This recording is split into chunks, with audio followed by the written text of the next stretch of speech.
Oke, bismillahirrahmanirrahim. Assalamualaikum warahmatullahi wabarakatuh. Bertemu kembali kita untuk mata kuliah ekonomi kebanggaan. Hari ini saya masuk dengan kuliah ke-7. Kuliah ke-6 kita laksanakan dengan metode asinkron ya. Jadi video pembelajaran untuk kuliah ke-6 sudah saya upload di e-learning. Jadi silakan disimak. Nanti saya juga akan siapkan kolom forum bagi mahasiswa yang ingin bertanya terkait dengan perkuliahan untuk kuliah ke-6. Kuliah ke-6 itu membahas tentang teori hak kepemilikan atau property right ya. Jadi bagaimana barang atau jasa itu punya hak kepemilikan atau property right ya. Jadi property right itu ada milik pribadi, private property right, ada milik umum, common property right, ada milik pemerintah, state property right, ya. Jadi ada berbagai macam jenis hak kepemilikan atas barang dan jasa. Kalau kita punya property right terhadap sebuah sumber daya, maka kita punya hak untuk mengelola, merubah, mentransfer, mengakses ya, jadi sumber daya tersebut. Jadi itu sebetulnya inti dari kita mempelajari materi kuliah ke-6 terkait dengan property right. Hari ini saya akan masuk dengan materi selanjutnya mengenai ekonomi kelembagaan, pertumbuhan ekonomi, serta strategi pembangunan ekonomi. Jadi ini sebetulnya sudah masuk ke dalam ranah ekonomi makro. Seperti di awal saya sampaikan, ekonomi kelembagaan itu bisa dibahas dalam lingkup mikro dan makro, dan sampai dengan kuliah ke-6 itu kita masuk dalam pembahasan di tingkat mikro. Jadi bagaimana kelembagaan itu berperilaku di tingkat mikro, di tingkat individu, di tingkat institusinya. Nah, hari ini kita akan coba di ujung kuliah ke-6 itu sebetulnya sudah mulai muncul bahwa ketika kita punya hak kepemilikan itu sebetulnya nanti berkaitan dengan sistem ekonomi. Jadi kalau di ujung kuliah ke-6 itu disampaikan bahwa biasanya kalau negara yang menganut sistem ekonomi kapitalis itu mereka akan lebih banyak menerapkan private property right. Jadi sumber daya yang dimiliki oleh negara itu akan diberikan ke kelompok-kelompok tertentu secara privacy untuk dikelola. Ya, itu kalau dia kapitalis. Tapi kalau negara-negara yang sistem ekonominya sosialis itu biasanya hak kepemilikan yang paling sering mereka pakai itu adalah state property right atau pengelolaan sumber daya sebuah negara itu dikelola oleh negara, jadi state property right. Nah, hari ini kita akan lanjutkan materinya terkait dengan ekonomi kelembagaan, pertumbuhan ekonomi, serta strategi pembangunan ekonomi. Ada beberapa bagian, jadi yang pertama ada ekonomi kelembagaan dan pertumbuhan ekonomi, dan yang kedua adalah ekonomi kelembagaan dan strategi pembangunan ekonomi. Kita lihat yang pertama, bagaimana sih kaitan antara ekonomi kelembagaan dengan pertumbuhan ekonomi. Pendahuluan, jadi seperti yang sudah kita pahami bersama bahwa semua negara itu ketika mereka melaksanakan pembangunan ekonomi, tujuannya cuma satu sebetulnya, yaitu pertumbuhan ekonomi yang tinggi. Ya, jadi pertumbuhan ekonomi yang tinggi. Harapannya nanti ketika pertumbuhan ekonominya tinggi, masyarakatnya bisa sejahtera. Nah, ada beberapa indikator dari pertumbuhan ekonomi. Jadi kenapa ujungnya adalah kesejahteraan ya. Pertama adalah pertumbuhan ekonomi itu pendapatan real per kapita penduduknya meningkat dalam jangka panjang. Jadi ada peningkatan pendapatan real per kapita. Yang kedua, indikator pertumbuhan ekonomi itu adalah investasi, penyerapan tenaga kerja, jumlah produk ya yang diproduksi, lalu pendapatan nasionalnya juga meningkat. Jadi pendapatan per kapitanya naik, pendapatan nasionalnya juga naik. Nah, di mana peran kelembagaan ketika kita bicara tentang pembangunan ekonomi? Di mana peran ekonomi kelembagaan? Ekonomi kelembagaan itu perannya adalah menurunkan ketidakpastian. Jadi pada kuliah-kuliah sebelumnya sudah kita bahas bahwa ketika kita mengelola sesuatu, kita mengalami ketidakpastian, maka ekonomi kelembagaan membantu kita untuk mengelola ketidakpastian, bahkan dalam konteks menurunkan ketidakpastian. Kalau kita sudah mampu menurunkan ketidakpastian, ya maka apa yang terjadi? Kalau ketidakpastiannya sudah bisa kita kelola, maka nanti biaya transaksinya turun. Kalau biaya transaksi turun, artinya efisiensi dalam konteks ekonomi. Jadi kalau biaya transaksi turun, maka ekonomi kita itu jadi efisien. Nah, kan kemarin disampaikan makin makin rendah biaya transaksi, maka makin efisien ekonominya gitu. Syaratnya apa? Bagaimana caranya supaya kita bisa menurunkan ketidakpastian? Syaratnya kondisi pasarnya harus terbuka dan terintegrasi. Jadi kondisi pasar yang terbuka dan terintegrasi itu akan membuat faktor kelembagaan menjadi pendorong ekonomi yang lebih besar. Ya. Nah, kita sudah di dalam ekonomi makro, kita sudah mempelajari berbagai teori tentang pertumbuhan ekonomi. Teori yang paling terkenal di dalam teori pertumbuhan ekonomi itu adalah Harald Domar sama Solow. Ada dua inti dari teori pertumbuhan ekonomi Harald Domar sama Solow itu, bahwa pertumbuhan ekonomi itu didorong oleh stok modal dan tenaga kerja atau didorong oleh faktor produksi. Faktor produksinya apa? Modal sama tenaga kerja. Ya, produk nasional bruto pada level nasional menjadi ukuran dari pendeskripsian fungsi produksi untuk hubungan antara tenaga kerja dan modal. Maksudnya apa? Kan tadi disampaikan oleh Harald Domar dan Solow bahwa pertumbuhan ekonomi itu terjadi jika ada penggunaan stok modal dan tenaga kerja. Dalam konteks makro, bagaimana mengukurnya? Kita kan harus punya variabel yang bisa kita pakai untuk mengukur pertumbuhan ekonomi. Nah, untuk mengukur hubungan antara tenaga kerja dengan stok modal, atau dalam konteks tadi fungsi produksi namanya, maka dalam konteks makro kita akan pakai ukurannya itu produk nasional bruto atau PNB. Nah, pertumbuhan ekonomi seperti sudah kita ketahui bersama itu ditentukan oleh 3 variabel makro. Apa itu? Ada saving, tabungan, ada investasi, ada penduduk. Hubungannya apa? Kalau saving naik, ya kalau tabungan naik, berarti banyak yang ditabung, berarti pemerintah punya banyak dana untuk melakukan investasi. Kalau investasi naik, ya berarti banyak tercipta kegiatan-kegiatan ekonomi. Kalau investasi, maka L-nya, labornya, lapangan kerjanya naik. Kalau lapangan kerjanya naik, berarti makin banyak yang bekerja, artinya apa? Pendapatan nasionalnya juga naik. Nah, kira-kira gitu. Ini sudah dipelajari di makro, ya. Nah, apa beda antara pertumbuhan ekonomi negara maju dengan negara berkembang? Tadi kita mau bicara, ini kita mau kaitkan dengan ekonomi kelembagaannya sebetulnya.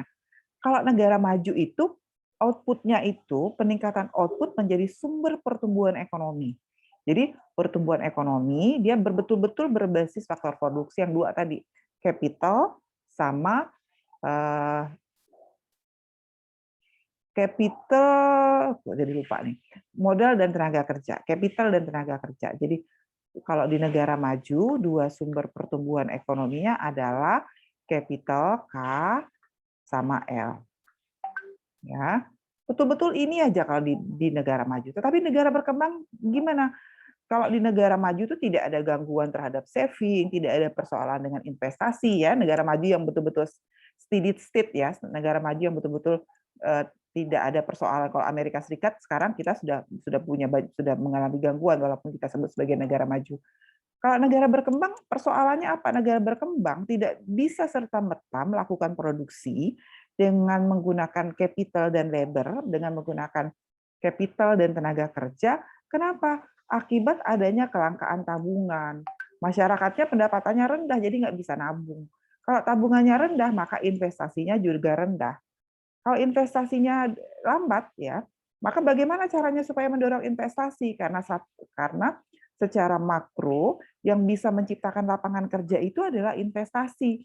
Maka biasanya mereka akan atasi dengan mengundang investor asing, dengan meminta bantuan luar negeri dalam bentuk hutang. Jadi kalau di negara berkembang, itu sebagian besar sumber investasinya adalah dari hutang. Nah, boleh nggak sih sebetulnya ngutang? Nah, gitu. Boleh saja asal nilai tambah dari ngutang itu lebih besar, ya. Jadi pendapatan dari berhutang itu lebih besar daripada jumlah hutang yang kita pinjam. Artinya apa? Kita masih tetap masih tetap bisa ada keuntungan ekonomi yang kita dapat dari hutang. Nah, seperti itu. Jadi ketika sebuah negara kemudian memutuskan secara kelembagaan untuk meminjam dari luar negeri, maka dia harus betul-betul punya hitungan yang pasti, kira-kira mampu nggak sih membayar hutang dalam jangka waktu sekian. Ya, bisa ikutin sampai sini? Nah, kemudian model pertumbuhan ekonomi itu ada 2. Ada yang mau tanya? Silakan. Nggak ada? Nah, pertumbuhan ekonomi itu ada 2. Ada statis, ada dinamis. Apa bedanya? Kalau dia statis, itu berarti tidak ada perubahan teknologi di dalam perekonomian. Jadi tidak ada perubahan teknologi, teknologinya nggak ada. Atau kalau dalam konteks bahasa ekonomi makro, disebut teknologinya eksogen. Teknologinya itu ada di luar, ya, jadi nggak masuk, tidak mempengaruhi perekonomian. Tetapi ada pertumbuhan yang dinamis. Ya, jadi pertumbuhan ekonomi itu ada yang dinamis. Apa itu teori? Jadi model pertumbuhan ekonomi yang dinamis itu mengatakan bahwa pertumbuhan ekonomi itu terjadi karena adanya perubahan teknologi. Jadi mereka mengakui ada perubahan teknologi atau teknologi itu sifatnya endogen. Ini endogen, bukan endoden ya. Ini adalah endogen. Nah, nanti di PPT di ininya di bahan kuliahnya dibenerin ya. Jadi dia eksogen dan endogen. Kalau statis dia bilang bahwa tidak ada pengaruh teknologi, kalau dia dinamis, dinamisnya itu disebabkan karena perubahan teknologi. Kita lihat yang pertama model pertumbuhan statis. Sudah dapat mata kuliah ekonomi produksi pertanian? Rian? Belum. Oh, belum ya. Oke. Sekarang semester berapa jadi? Semester 4. Semester 4. 4, Bu. Oke, berarti ekonomi produksi di semester 5, ya? Semester 5 atau 6? Belum ada ya? Masa sih belum ada? Oke. Nah, jadi kalau kita bicara teori, ya kurva produksi itu bentuknya kayak gini nih. Ini kalau dalam ekonomi produksi ini namanya KKP, kurva kemungkinan produksi. Jadi kalau ada input X1, ada input Y dan input X, maka produksi barang itu bisa terjadi di sepanjang kurva KKP-nya ini.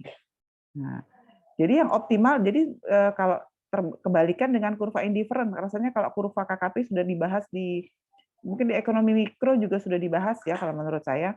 Karena di ekonomi mikro itu kan kita awalnya belajar kurva indifferent, kemudian ada teori produksi. Jadi kalau kurva ini kalau menurut saya harusnya sudah dibahas juga di ekonomi mikro. Nah, kalau di teori konsumsi kan kita belajarnya itu kurva indifferent. Bentuk kurvanya terbalik gini. Ini kan hubungan antara dua barang ya kalau kurva indifferent kalau dari sisi konsumsi. Kalau dari sisi produksi kurvanya terbalik kayak gini. Nah, ya cembung terhadap titik nol. Y ini adalah input, X ini adalah input. Kalau di kurva indifferent dari sisi konsumsi ada X1, ini adalah barang, X sama Y, barang X sama barang Y yang bisa kita beli. Kali ini ada input yang bisa kita pakai untuk menghasilkan barang B atau barang A. Nah, produksi optimalnya ada di mana? Produksi optimalnya itu ada di B. Kenapa?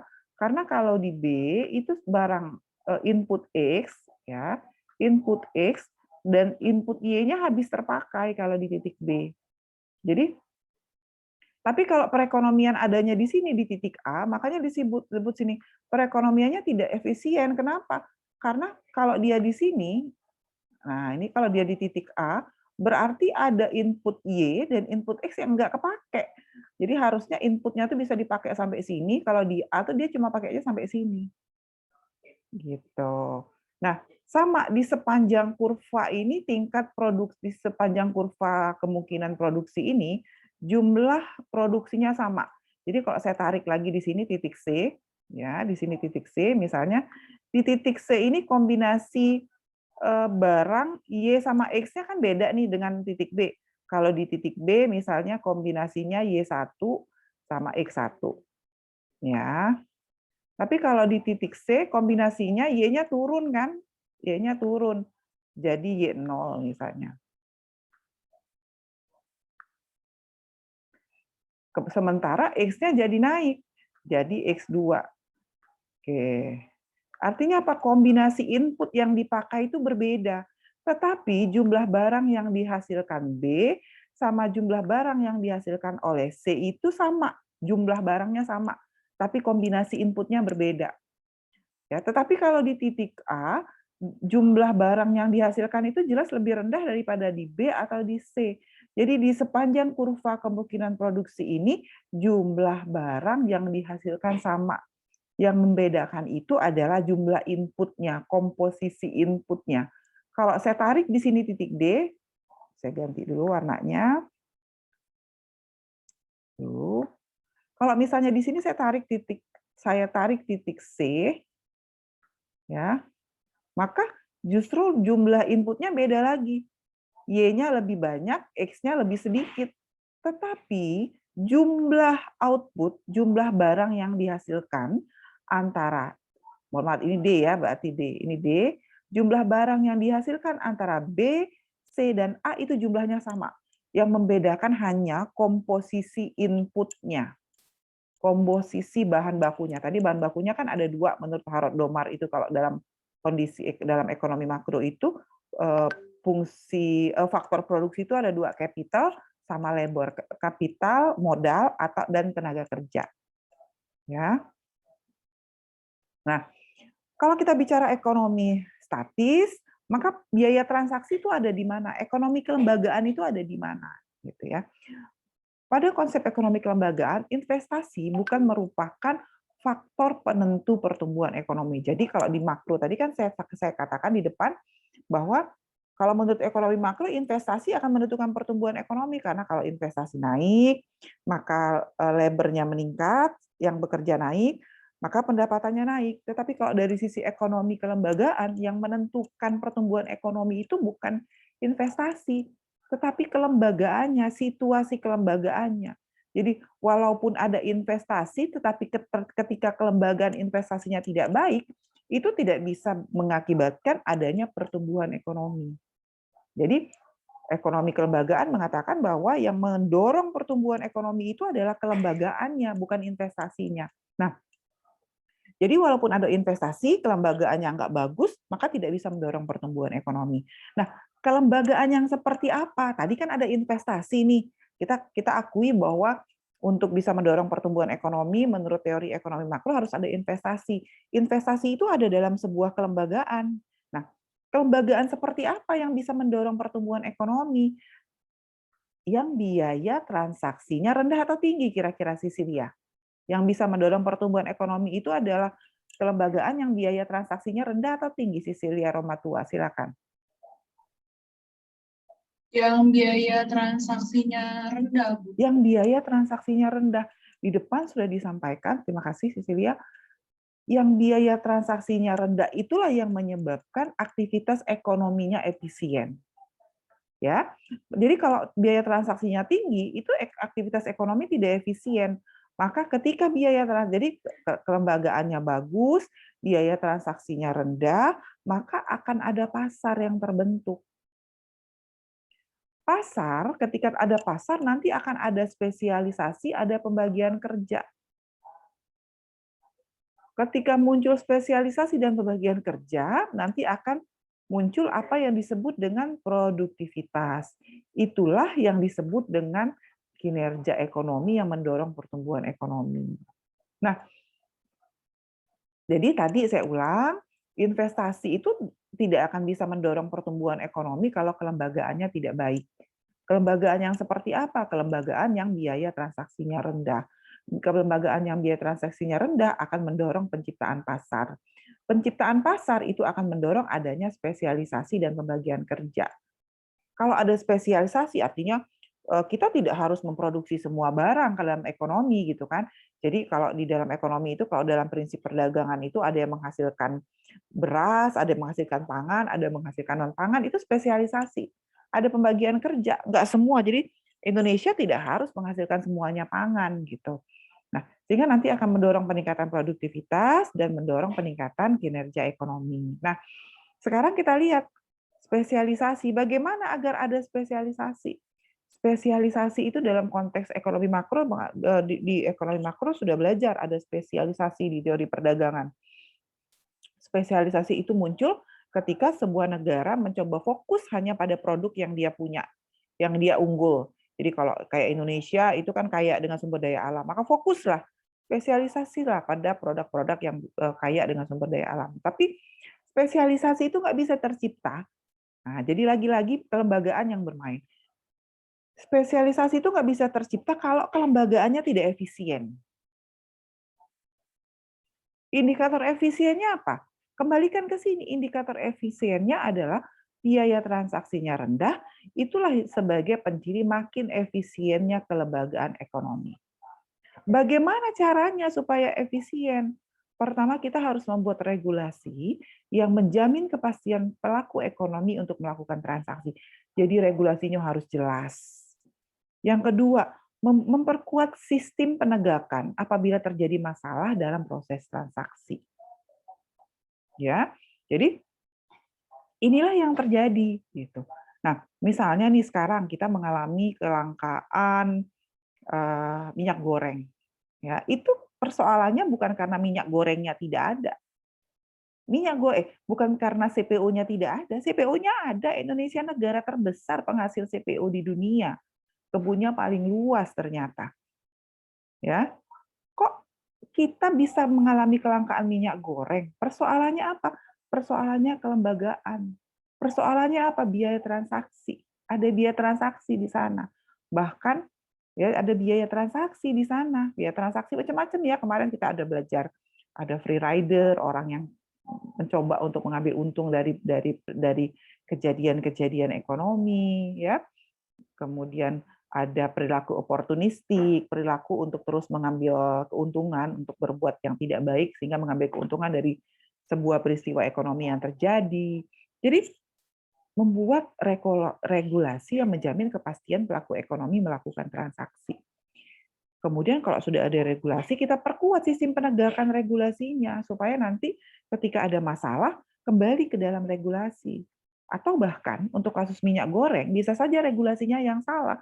Maka regulasinya harus dibetulin dulu, direstrukturisasi, kira-kira gitu. Sampai sini ada yang mau tanya nggak? Silahkan. Ada?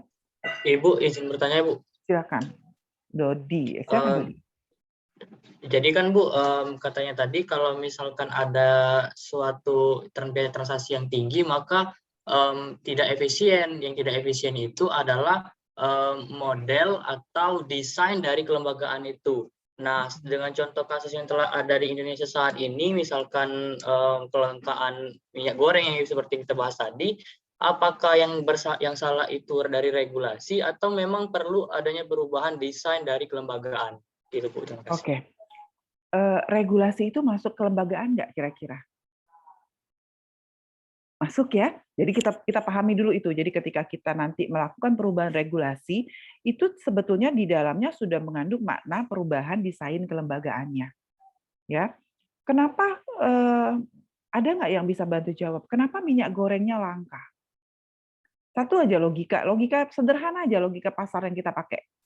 Ada nggak yang bisa bantu? Kenapa sih minyak goreng di Indonesia langka? Ada nggak yang bisa bantu? Kenapa sih minyak goreng di Indonesia langka? Sisilia, silakan. Ditimbun. Ditimbun, oke. Ada lagi yang lain, Ambar? Ada lagi, Ambar? Fitri, Bu. Oh, Alfitri, silakan, Safitri. Itu Bu, permintaan pasar yang meningkat, Bu. Permintaan pasar meningkat. Oke, ada lagi yang lain? Izin, Bu. Oke, ada, silakan. Ya, Bu. Baik, Bu. Terima kasih, Bu. Karena ini, Bu, seperti yang diketahui, Bu, ada oknum yang kayak, sekarang kan lagi, kalau nggak salah tuh, Bu, melihat berita, minyak itu harganya lagi naik, Bu, di luar negeri. Nah, jadi yang bisa dibilang perusahaan-perusahaan minyak lebih memilih untuk mengekspor ke luar negeri, Bu, karena harganya lebih meningkat. Maka dari itu timbullah kelangkaan di daerah di asal minyak tersebut, Bu, karena banyak sekali yang perusahaan minyak itu lebih memilih mengekspor lebih banyak ke luar negeri untuk menghasilkan keuntungan yang lebih banyak, Bu, daripada menjual di dalam negeri karena keuntungannya tidak sebanding dengan menjual ke luar negeri, Bu, pada saat ini, Bu. Mungkin Oke. segitu. Baik, terima kasih. Lengkap sekali jawabnya. Safitri tadi apa? Coba Safitri diulang tadi jawabannya. Kalau Safitri tadi Bu, permintaan pasar yang meningkat Bu. Oke, permintaan pasar yang meningkat.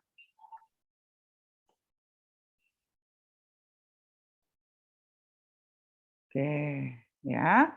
Kalau menimbun, itu perilaku ekonomi, sudah kita bahas belum? Kalau orang nimbun itu masuk apa sih sebetulnya?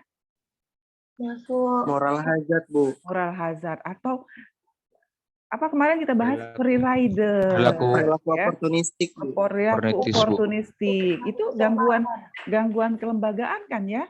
Oke. Yang itu penyebab pertama. Penyebab kedua, harga luar negerinya mahal. Betul. Kalau saya jadi pengusaha, ya ini juga betul. Kalau saya jadi pengusaha, jadi penyebab awalnya itu adalah yang ini dulu nih, harga luar negerinya mahal.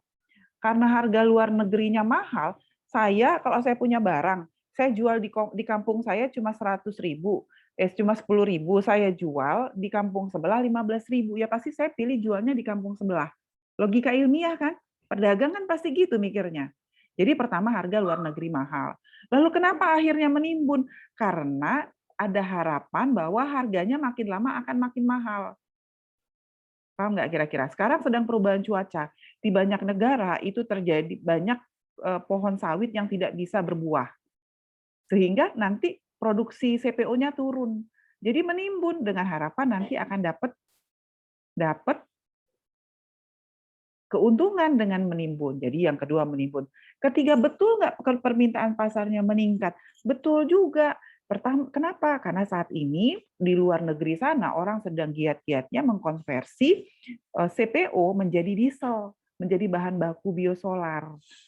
Sementara tanpa memperhitungkan bahwa lahan sawit yang ada itu hanya cukup untuk konsumsi penduduk langsung, bukan untuk konsumsi industri. Nah, jadi permintaannya meningkat karena adanya pengolahan sawit menjadi biosolar, harga luar negerinya meningkat, belum lagi ditambah dengan perilaku moral hazard yang menimbun karena dia punya ekspektasi bahwa ke depan harganya akan bisa lebih naik. Jadi tiga-tiganya jawabannya betul. Dan tiga-tiganya adalah persoalan kelembagaan. Jadi ketika kita bicara, jadi kenapa ilmu kelembagaan itu hadir melengkapi ilmu ekonomi? Karena ternyata ilmu ekonomi itu bergerak. Jadi kita bicara ilmu ekonomi dari sisi klasik dan dari sisi klasik seperti di awal saya sampaikan, itu nggak cukup karena gangguan persoalan ekonomi itu tidak disebabkan oleh teori ekonominya sendiri, tapi disebabkan karena persoalan kelembagaan. Nah, bisa ikutin sampai sini? Bisa? Bisa ya? Oke. Tapi disebabkan. Oke. Nah, sekarang Ibu lanjutin lagi ke bagian. Jadi Ibu ulang ya, kalau dia pertumbuhan statis itu tidak ada pengaruh teknologi di dalam ekonomi. Tetapi ada nggak sih negara yang pertumbuhan ekonominya statis? Kalau zaman sekarang ini udah nggak ada lagi. Tidak ada negara yang tidak mengadopsi teknologi karena teknologi, inovasi itu adalah keniscayaan. Ya harus mau nggak mau kita harus mengadopsi teknologi, maka tidak ada lagi teori pertumbuhan ekonomi statis itu sebetulnya. Walaupun di awal masih ada beberapa negara terbelakang yang menganut teori pertumbuhan statis. Sekarang kita sudah masuk ke dalam teori pertumbuhan baru atau new growth theory ya, atau new growth theory. Jadi new growth theory itu mengatakan bahwa pertumbuhan ekonomi itu tidak hanya didorong oleh faktor produksi tenaga kerja dan modal, tetapi ada teknologi di dalamnya. Nah, apa dampak dari teknologi? Kalau Y dan K ini tadi adalah modal dan tenaga kerja, ini adalah kurva produksinya. Kalau ada teknologi, dia mendorong kurva produksinya itu naik ke atas. Jadi dia geser dari garis yang hitam ke garis yang titik-titik itu karena pertumbuhan teknologi. Dan hampir semua negara sudah menganut teori pertumbuhan baru atau new growth theory. Nah, bagaimana metode peningkatan pertumbuhan ekonomi ini tadi? Ada dua jalur. Bisa pakai pertumbuhan ekstensif ya, yang dinamis, bisa pakai ekstensif, bisa pakai intensif. Nanti tolong disimak ya, karena nanti akan keluar untuk bahan kuis. Kuisnya sudah saya siapin di Kalau dia ekstensif, itu kita nambah sumber daya. sumber dayanya ditambah. Ya, jadi lahannya nambah luas lahan. Tetapi kan dalam konteks tertentu kita tidak bisa menambah sumber daya. Maka yang kita lakukan itu adalah pertumbuhan intensif. Pertumbuhan intensif itu kita lakukan dengan tanpa harus merubah sumber daya, tapi dengan meningkatkan produktivitas sumber dayanya. Jadi kalau ini nambah sumber dayanya, kalau ini meningkatkan sumber daya. Nah, yang intensif ini dianggap lebih bijak saat ini terkait dengan jumlah sumber daya kita yang makin lama makin menurun. Sehingga yang didorong itu adalah peningkatan produktivitas sumber daya tanpa harus menambah penggunaan sumber dayanya. Ya. Apa sih manfaat teknologi? Pertama, dengan teknologi tentu saja untuk negara berkembang terutama, harapan kita adalah penggunaan teknologi itu bisa mengakibatkan kegiatan ekonominya jadi lebih efisien. Ya, kalau efisien dalam perekonomian, dia akan menyebabkan aktivitas produksi dan konsumsinya juga meningkat. Ingat, kalau konsumsi naik, ya, kalau konsumsi naik, berarti kan yang belanja banyak, maka nanti si perusahaan pendapatannya naik. Kalau pendapatan perusahaan naik, dia akan nambah investasi lagi. Nambah investasi berarti nambah lapangan kerja. Nambah lapangan kerja berarti nambah pendapatan. Ya. Nah, bagaimana cara agar teknologinya naik? Nah, ada beberapa negara yang mentok nih teknologinya, termasuk mungkin juga termasuk Indonesia gitu. Kita sedang dalam banyak hal kita sedang stuck gitu dalam konteks perkembangan teknologi. Adalah mempercepat dan memperkuat kreativitas manusianya. Jadi manusianya didorong supaya lebih kreatif. Kedua, mengupayakan pasar modal yang berfungsi dengan baik. Kadang-kadang persoalan mau menggunakan teknologi itu bukan karena dia tidak bisa menggunakan teknologi, tapi tidak punya modal untuk menggunakan teknologi. Yang ketiga adalah menciptakan lingkungan yang kompetitif, sehingga para pelaku ekonomi akan berlomba-lomba mengembangkan teknologi untuk memperbaiki produk mereka. Nah, peran kelembagaannya di mana? Nah, ya, kita kan tadi itu teori ekonomi itu jalan. Kelembagaannya di mana? Kita tuh masih harus narik supaya kelembagaan itu masuk ke dalam teori ekonomi makronya. Nah, maka ketika kita mau menerapkan peran kelembagaan itu adalah mengubah perilaku organisasinya dari tidak efisien jadi efisien, dari tidak kreatif menjadi kreatif, dari tidak menggunakan teknologi menjadi menggunakan teknologi. Itu perilaku organisasi, itu kelembagaan. Bagaimana cara mengubahnya? Biasanya sekarang hampir di semua perusahaan ada lembaga research and development, penelitian dan pengembangan. Faktanya apa? Di negara maju, teknologi di negara maju lebih berkembang, lebih cepat daripada di negara berkembang, bahkan akhirnya menimbulkan ketergantungan negara berkembang kepada negara maju. Cara mengatasinya mana? Bagaimana? Harus memberikan pendidikan dan pelatihan kepada negara berkembang atau kepada perusahaan-perusahaan sebagai sebuah organisasi ekonomi. Jadi peran kelembagaannya itu adalah merubah perilaku organisasi. Tadi saya bilang dari kreatif menjadi tidak kreatif menjadi kreatif, dari tanpa inovasi menjadi punya inovasi, atau proses itu sering disebut dengan proses creative destruction. Sehingga nanti ada perbaikan teknologi. Ingat, dalam teori ekonomi makro, kalau ada penggunaan teknologi, itu secara teori ekonominya akan jadi efisien. Ya, secara teori akan jadi lebih efisien. Walaupun dalam aplikasinya, kalau dalam beberapa riset, tidak semua penggunaan teknologi itu berdampak pada efisiensi. Jadi kadang-kadang dia, apalagi kalau kita kaitkan dengan kelembagaan, kalau kelembagaan itu kan dia spesifik. Jadi dampak dari teknologi itu tidak berlaku untuk semua perusahaan di setiap negara, karena setiap ekonomi kelembagaan itu mengakui bahwa setiap perusahaan, setiap negara itu ciri khasnya spesifik, sehingga insentif ekonomi, kebijakan ekonomi, kebijakan teknologi yang diterapkan itu menjadi tidak bisa berlaku umum. Itu kalau di ekonomi kelembagaan. Nah, nanti kalau sudah ada perbaikan teknologi, baru bisa mendorong pertumbuhan ekonomi. Ya. Nah, apa itu creative destruction? Nah, ini juga menarik untuk kita bahas. Pertama kali diperkenalkan tahun 1939 ya oleh Schumpeter. Schumpeter ini salah satu ahli ekonomi pembangunan. Jadi salah satu ahli ekonomi makro. Dia menulis buku Economic Analysis, The Theory of Economic Development dan Business Cycle. Schumpeter mengatakan bahwa kreativitas dan inovasilah yang akan memantik revolusi ekonomi. Jadi revolusi ekonomi itu didorong karena kreativitas dan inovasi, atau Schumpeter menyebutnya dengan nama creative destruction, ya, bahwa kreativitas dan inovasilah yang akan merubah struktur ekonomi dari dalam, menghancurkan model lama secara instan, dan secara instan pula menciptakan model ekonomi baru. Oke. Selanjutnya hierarki dan struktur kepemimpinan korporasi. Jadi di kuliah ke-6 itu sudah dibahas bahwa kalau masyarakat kapitalis itu biasanya mereka menggunakan private, jadi kalau ekonominya kapitalis biasanya mereka menggunakan private property rights. Jadi sumber daya itu diserahkan pada kelompok-kelompok tertentu yang bisa atau yang dipandang bisa mengelola sumber daya itu secara efisien. Atau jadi kalau orang kapitalis itu biasanya sumber daya yang dia punya itu diprivatisasi, istilahnya kalau di Indonesia kayak gitu.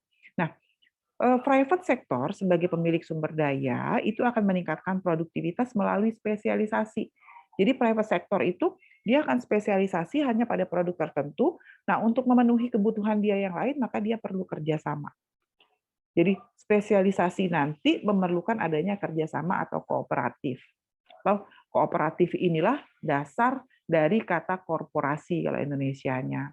Nah, 3 pendekatan dalam menjalankan organisasi menurut kaum kapitalis itu adalah teori hak kepemilikan, teori agensi, dan teori biaya transaksi.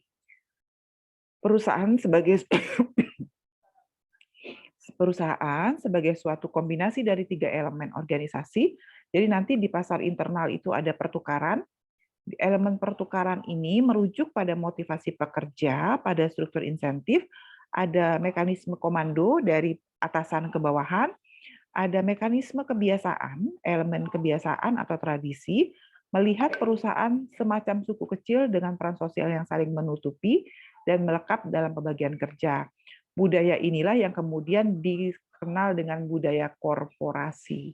Jadi budaya korporasi itu ada pertukaran, jadi pekerjanya itu dikasih motivasi supaya bekerja dengan baik, sehingga nanti perusahaannya efisien, kemudian dia dikasih perintah, lalu ada mekanisme kebiasaan, jadi ada tradisi yang dibangun di dalam perusahaan ya secara ekonomi supaya nanti perusahaannya bisa tumbuh dan disebut dengan budaya korporasi. Tata kelola perusahaan dan restrukturisasi. Beberapa mekanisme untuk mengontrol manajemen yang terdapat dalam kelola korporasi adalah model komisaris. Jadi ada jajaran pemegang saham yang memilih pemegang saham memilih komisaris, nanti komisaris akan menjalankan usaha. Atau ada model perjuangan perwakilan. Ini terjemahannya ya, sebetulnya bahasa Inggrisnya proxy fight models ya. Semoga saja benar ini terjemahannya, model perjuangan perwakilan. Jadi kinerja anggota cukup buruk, maka pemegang saham akan menggantikannya. Jadi kalau tadi kan ditunjuk komisaris mewakili pemegang saham. Kalau komisaris kerjanya jelek, maka dia akan digantikan oleh pemegang saham. Lalu ada model pemegang saham besar, pemegang saham kecil akan memiliki insentif sedikit untuk memonitor manajemen atau meluncurkan model perjuangan perwakilan. Kemudian ada pengambil alihan paksa, jika kemudian terjadi dalam konteks tertentu perusahaan tidak berjalan dengan baik, maka akan diambil paksa. Ada model struktur keuangan, ada sumber disiplin lain. Yang penting bagi manajer adalah adanya insentif yang diberikan melalui struktur korporasi, khususnya pilihan perusahaan dalam melakukan hutang atau debt. Ekonomi kelembagaan, kita masuk dengan bagian kedua, yaitu ekonomi kelembagaan dan strategi pembangunan ekonomi. Pendahuluannya fokus dari ekonomi kelembagaan pada level makro adalah menyiapkan. Jadi kalau kita bicara ekonomi itu kan sebetulnya ekonomi itu ada 3 aspek ya. Ada produksi, ada pertukaran, ada distribusi. Nah, itulah tugas dari ekonomi kelembagaan, itu membantu menyiapkan 3 konteks ini. Setiap negara perlu menyiapkan berbagai macam strategi pembangunan ekonomi sebagai dasar untuk menyusun kelembagaan ekonominya. Strategi pembangunan ekonomi akan berimplikasi pada kesepakatan kelembagaan pada level mikro. Strategi pembangunan ekonomi merupakan kunci untuk menentukan kebijakan-kebijakan ekonomi. Selanjutnya, di bagian selanjutnya ya akan dijelaskan mengenai beberapa strategi pembangunan ekonomi dan pengaruhnya terhadap kelembagaan ekonomi. Kita sudah pernah dan sering dengar istilah keunggulan komparatif dan keunggulan kompetitif. Bahkan kalau di level S1, pertanyaan yang lumayan sering ditanyakan ketika ujian skripsi selain biaya penerimaan pendapatan adalah apa sih keunggulan komparatif dan keunggulan kompetitif yang kamu pahami?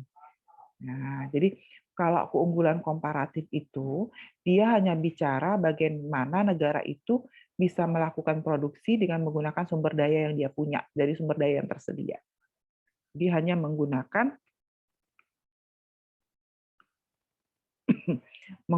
produksi dengan sumber daya yang tersedia. Udah itu aja. Itu komparatif. Tapi ketika kita melakukan produksi, lalu kita membandingkan antara produk kita dengan produk dari luar, itu kompetitif. Jadi tidak hanya sekedar melihat bahwa kita punya faktor produksi, tapi melihat produk kita ini punya daya saing nggak sih dengan produk luar, maka itu adalah kompetitif. Competitiveness. Jadi kalau saya ulang, kalau komparatif itu dia hanya bicara sumber daya, dia hanya berproduksi menggunakan sumber daya yang tersedia, jadi nggak perlu impor, gitu ya. Tapi kalau kompetitif itu tidak hanya menggunakan sumber daya yang dia punya, tapi produk yang dihasilkan nanti punya daya saing tidak. Kalau seandainya diekspor atau punya daya saing tidak di pasar luar negeri. Lalu terkait dengan kompetitif tadi, kompetitif dan komparatif, maka ada dua kebijakan yang biasanya diambil oleh banyak negara, yaitu kebijakan substitusi impor dan kebijakan promosi ekspor. Terdapat dua alasan kenapa negara perlu melakukan perdagangan internasional.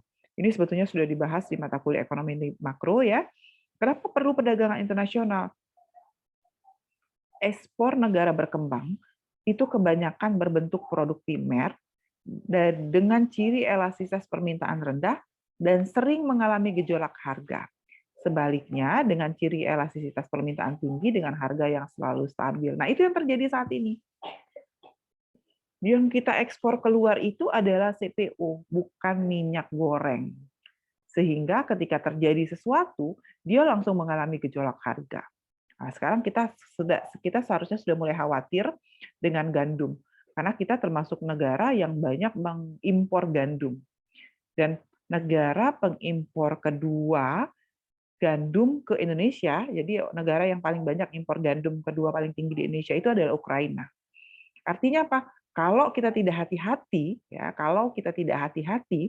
maka nanti harga gandum di kita juga naik. Jadi tidak hanya harga kedelai yang naik, harga gandum sudah naik, maka harga panganan roti ya, jadi semua makanan-makanan yang menggunakan bahan baku gandum itu juga akan ikut meningkat.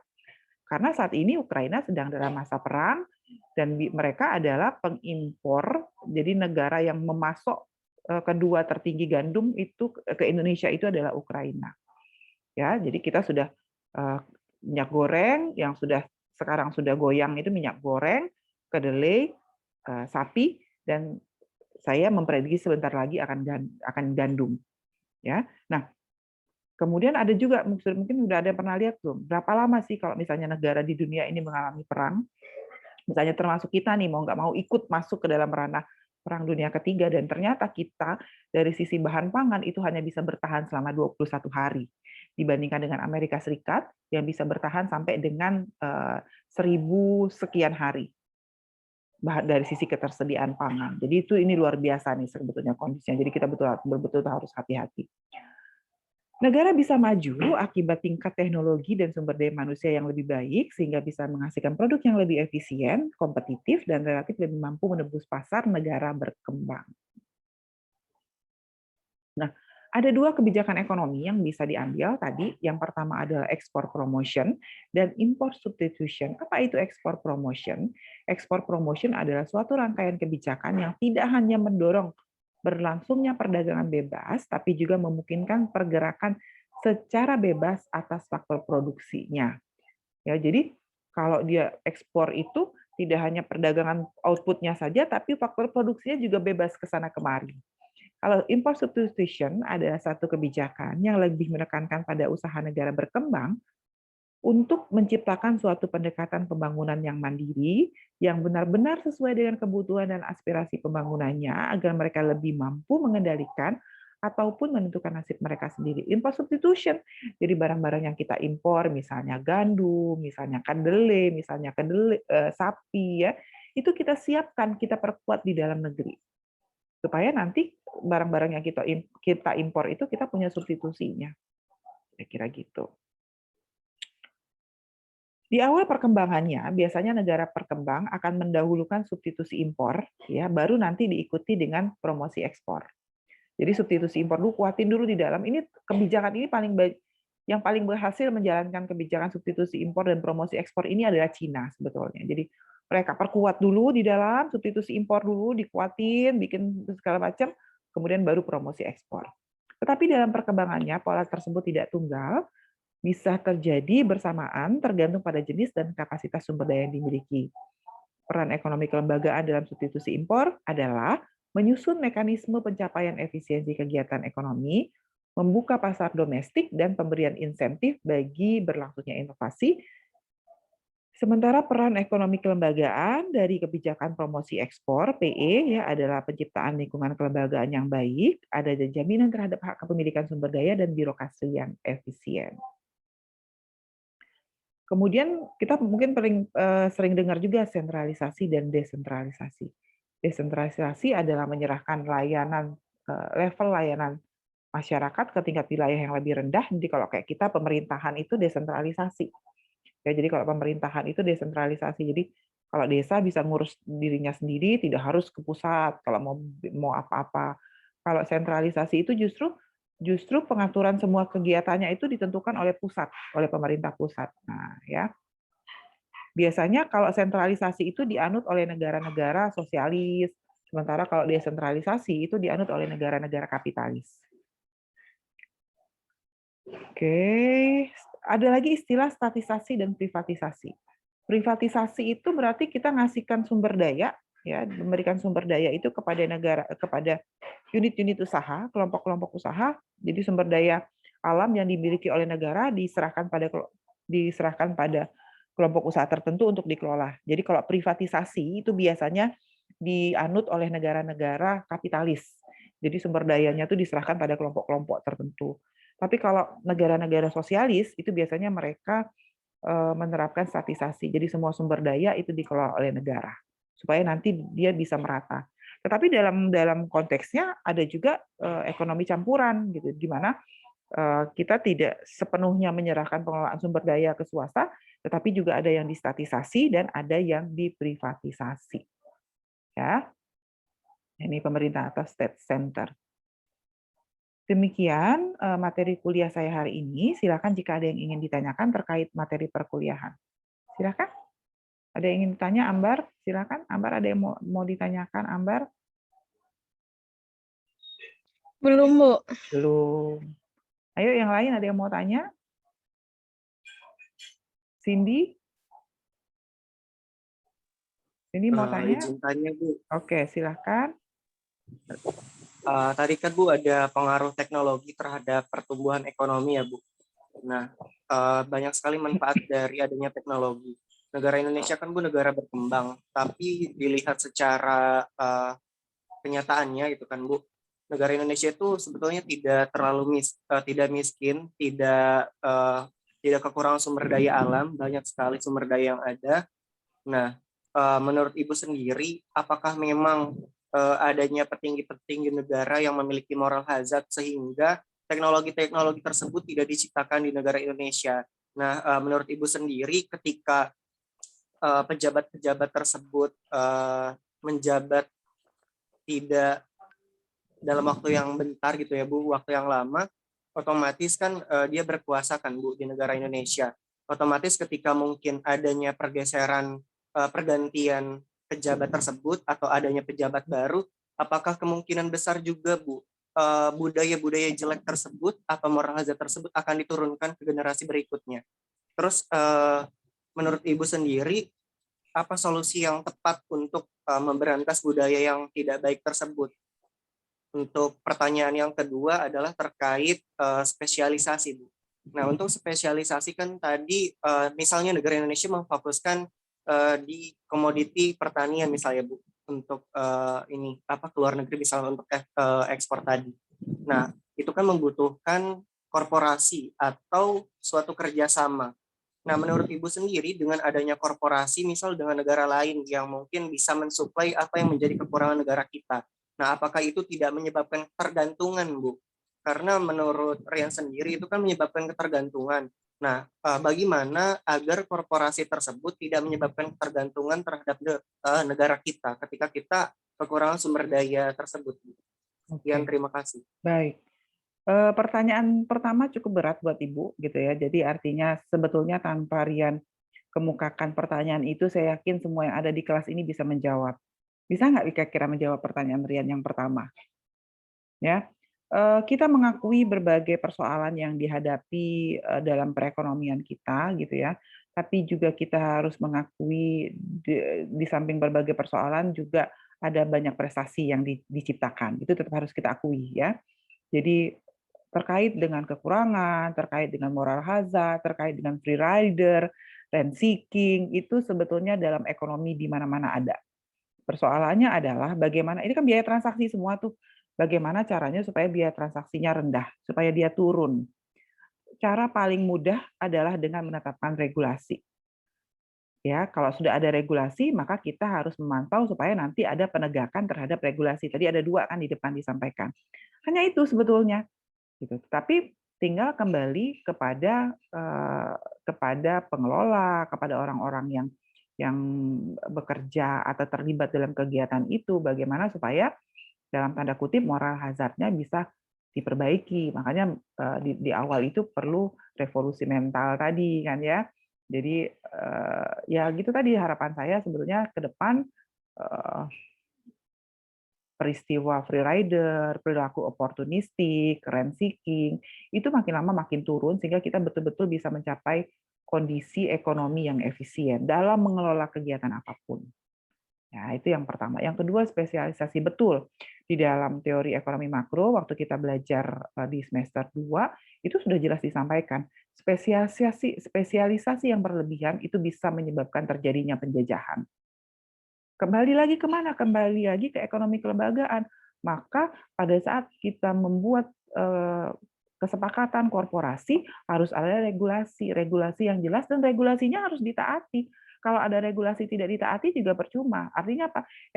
Makanya ekonomi kelembagaan itu menjadi menarik karena di dalamnya kita tidak hanya bicara perilaku yang fix, tetapi juga perilaku manusianya, perilaku organisasinya, mau atau tidak menaati kesepakatan yang sudah dibuat. Tapi betul, di dalam ekonomi makro sudah dibahas bahwa spesialisasi yang berlebihan itu nanti dampaknya bisa pada penjajahan. Karena kita terlalu tergantung pada negara lain. Kayak gitu. Itu yang bisa Ibu jawab, Rian. Ada lagi silahkan yang ingin bertanya. Iya, Bu. Ya, Saya silakan. Bu izin, Bu. Ya, silakan. Siapa dulu? Ada 2 orang ya. Silakan. Sapitri dulu. Ya, silakan. Baik, Bu. Tadi mengenai yang Ibu nyatakan tadi kan kalau produksi gandum kita kan kebanyakan dari Ukraina gitu. Jadi bagaimana Bu kebijakan apa yang dapat dilakukan pemerintah sesuai dengan ekonomi kelembagaan menurut Ibu untuk mengatasi permasalahan kelangkaan bahan. Ya, jadi cara pertama harus segera cari.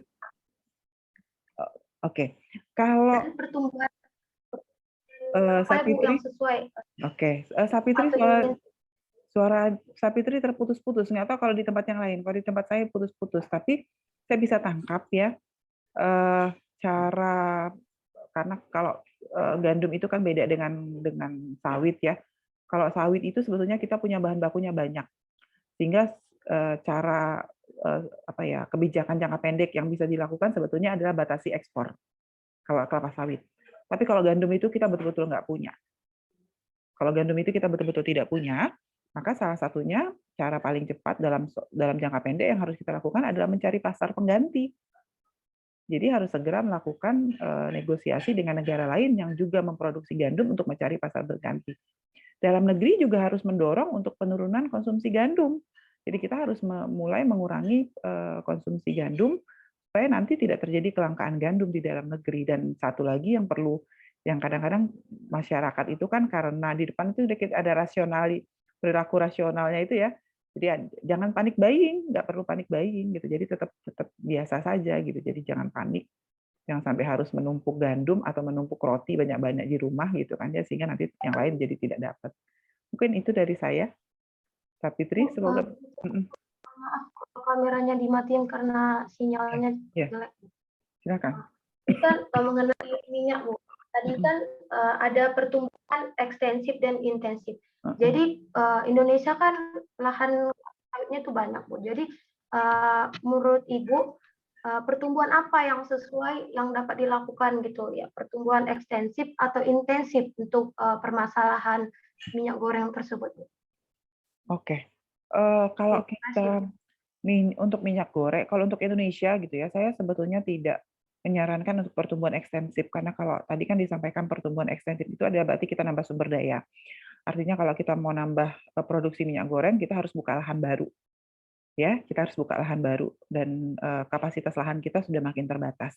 Maka yang dalam jangka pendek yang bisa kita lakukan adalah meningkatkan produktivitas. Jadi meningkatkan produktivitas itu bisa dilakukan dengan cara penggunaan teknologi. Salah satu penggunaan teknologi itu adalah dengan nambah pupuk, kemudian tanaman kelapa sawitnya dipelihara, lalu disiangi supaya nanti produksinya naik, produktivitasnya meningkat. Begitu, Sapitri? Bisa ya? Oke, ada lagi satu lagi ya, silakan satu lagi kalau ada.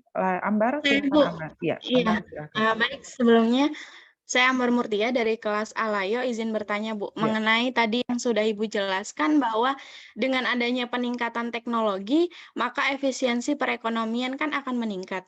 Tapi di balik hal tersebut tentunya ada permasalahan baru yang timbul, yaitu semakin meningkatnya teknologi, tentunya tenaga manusia semakin tidak dibutuhkan. Oke.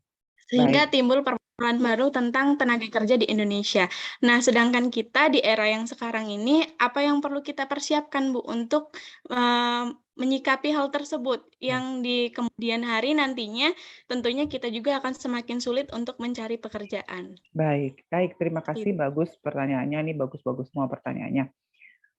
Terkait dengan dampak teknologi terhadap tenaga kerja. Jadi efeknya sebetulnya nanti pengangguran ya. Jadi saya tahun 2019 itu sudah menulis buku bagaimana dampak dari berbagai teknologi, penggunaan teknologi di lahan pasang surut itu terhadap pengangguran gitu, dan memang betul menurun. Nah, kalau untuk padi, karena waktu itu bukunya itu tentang padi, kalau untuk padi maka sarannya yang bisa disampaikan adalah kita kembangkan agroindustri di pedesaan. Jadi supaya yang nggak bisa ikut di lahan sawah itu masuk misalnya ke pengolahan padi. Jadi padi itu kan tidak hanya di sekedar jadi beras, tapi bisa jadi tepung, jadi apa gitu. Jadi ada berbagai produk tuh. Jadi agroindustri yang dikembangkan itu pertama. Tapi dalam konteks nasional kan kita bicaranya nasional nih. Bagaimana kalau semuanya sudah teknologi kemudian dia makin efisien, terus tenaga kerjanya pada nganggur. Nah, maka sebetulnya secara nasional pengembangan teknologi itu ada dua pilihan. Ada labor intensif, jadi teknologi yang hemat tenaga kerja, dan ada teknologi yang hemat modal. Maka yang kita harus lakukan adalah, yang kita kembangkan itu adalah teknologi yang bukan hemat tenaga kerja, tapi hemat modal. Jadi dia tetap teknologi yang dikembangkan itu tetap bisa menarik tenaga kerja baru. Jadi tenaga kerja yang sudah menganggur di satu sektor itu bisa pindah ke sektor lainnya. Gitu. Mungkin itu yang bisa saya sampaikan. Ya. Baik, Bu. Terima kasih, Bu. Baik. Terima kasih atas perhatiannya hari ini. Demikian kuliah kita ke-7. Untuk kuliah ke-6 nanti silakan disimak video pembelajarannya di e-learning. Jangan lupa ya, jangan ada yang lupa mengerjakan kuis. Ada 2 kuis untuk kuliah ke-6 dan kuliah ke-7. Terima kasih atas perhatiannya. Salam sehat selalu. Wassalamualaikum warahmatullahi wabarakatuh. Waalaikumsalam warahmatullahi wabarakatuh. Terima kasih, Bu.